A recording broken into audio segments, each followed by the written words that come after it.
Good morning, everybody. Welcome back to the shop. Today we got some special things in store. We're going to be taking some stock round rebar and we're going to be squaring it up, so making it look like this right here, although less rust.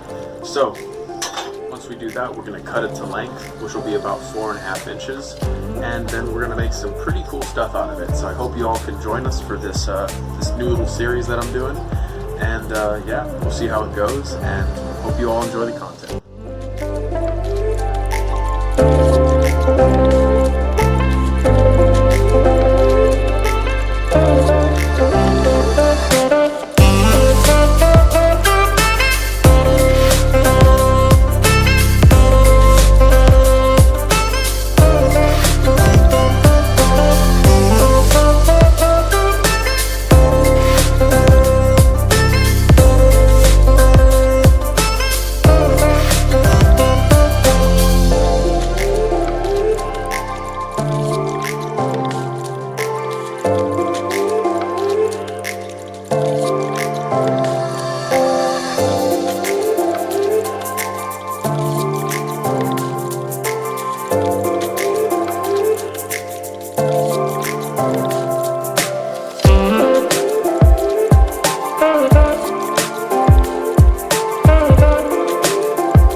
Thank you all for joining me on this wonderful day.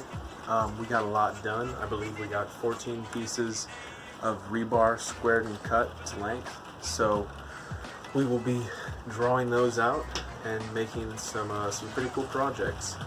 So hope you all join me on the next one. God bless.